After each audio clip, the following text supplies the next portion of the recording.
Hi hello Janasena అధినేత మన పార్టీలో పొత్తులో ఉన్నాడు. ఇష్టం వచ్చినట్లు మాట్లాడొద్దు అంటూ పార్టీ నేతలకు క్లాస్ పీకారు ఏపీ సీఎం చంద్రబాబు. పవన్ కళ్యాణ్ పై ఎవరు తొందరపడి నోరు జారొద్దని, అనవసరంగా కామెంట్స్ చేయొద్దని గట్టిగా చెప్పారు బాబు గారు.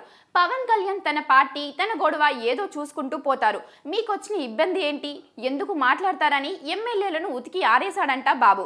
ఇటీవలే ఓ ఎంపీ మాట్లాడుతూ పవన్ బీజేపీతో పొత్తు వల్లే మెజారిటీ తగ్గిందని చెప్పటం, మరో ఎమ్మెల్యే అయితే ఆయన పార్టీ వచ్చి పీకేది ఏంటి అనటం, మరో ఎమ్మెల్యే అయితే పవన్ కళ్యాణ్ ఎవరో నాకు కూడా తెలియదు అంటూ కామెంట్స్ చేయడంతో బాబు రగిలిపోయారంట. ముందు వెనుక తెలుసుకొని ఆచితూచి మాట్లాడండి, ఇష్టం వచ్చినట్లు మాట్లాడొద్దని అన్నారంట. కొందరు నేతలు తెగించి నోరు తెరిచారంట. ఆయన అన్నేసి మాటలు అంటుంటే రివర్స్ కౌంటర్ వేయకపోతే ఎలా అన్నారంట. దీనిపైన సీఎం క్లారిటీ ఇచ్చారంట. పవన్ కళ్యాణ్ ఏమన్నా సరే భరించండి, పువ్వుల్లో పెట్టుకొని చూసుకోండి, అవసరమైతే చంకను కూడా ఎత్తుకోండి, అంతేగాని మీరు మాట్లాడొద్దు, స్పందించొద్దు అన్నారంట. మొత్తంగా ఇక నుంచి పవన్ మాట్లాడితే కౌంటర్ రాదు, భలే తిట్టారే అని మూతులు మూసుకొని కూర్చుంటున్నారు టీడీపీ నేతలు. Thanks for watching. Please like, share and subscribe. Like and subscribe Eagle Media Works.